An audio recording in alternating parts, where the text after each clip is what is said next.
dahil malapit na ang pasukan, kailangan natin ang mahal-mahal ng notebook. Kaya ito, yan, sariling maalam naman akong manahi, ako na lang mananahi. Mas mahal kasi yung tahina kaysa, kaya binili ko siya yung may ang tawag doon, yung meron pa siyang kawad, tapos ako na yung nagtanggal ng kawad niya. Kaya ako na lang tatahiin ko na lang siya para mas mas tipid. Kasi pag bumili ka nung tahina, ang mahal. Kaya tsatsagain ko na lang siya, ako na mananahi kaysa bumili nung tahina, yung ready to na.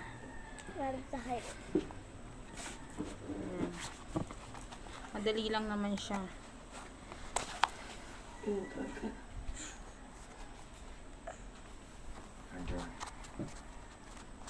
Ganun lang.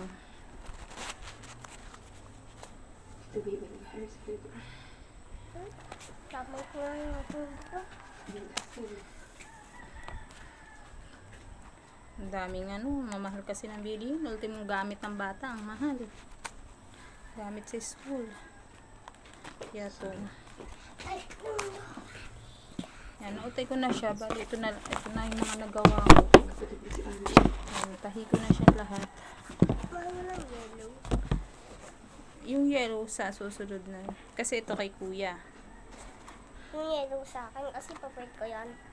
Yung yellow pag pag yung ang notebook mo kasi writing naman kasi anak ang notebook mo. Writing?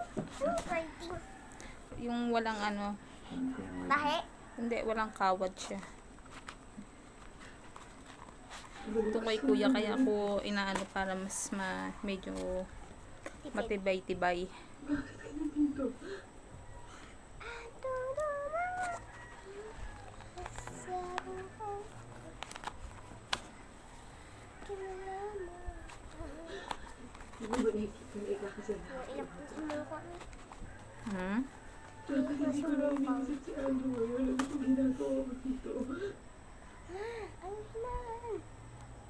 Lang yan.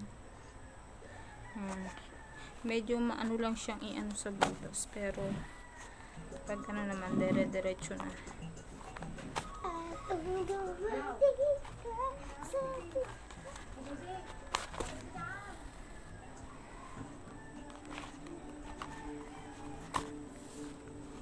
Mas nakatipid ako, diba? Ang mahal ng notebook ngayon. 25. Meron pa nga 30 plus. Yung may mga cover na. Ako na din naman ko-cover niyan. Nalimutan ko lang.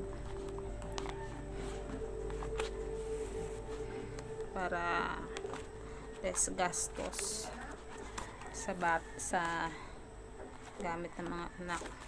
Yan, pagkatapos ko maglaba, ito na ginagawa ko. Tapos ko maglaba, magluto. Mamaya magluluto na ulit pang tanghalian. Yan, malapit na matapos.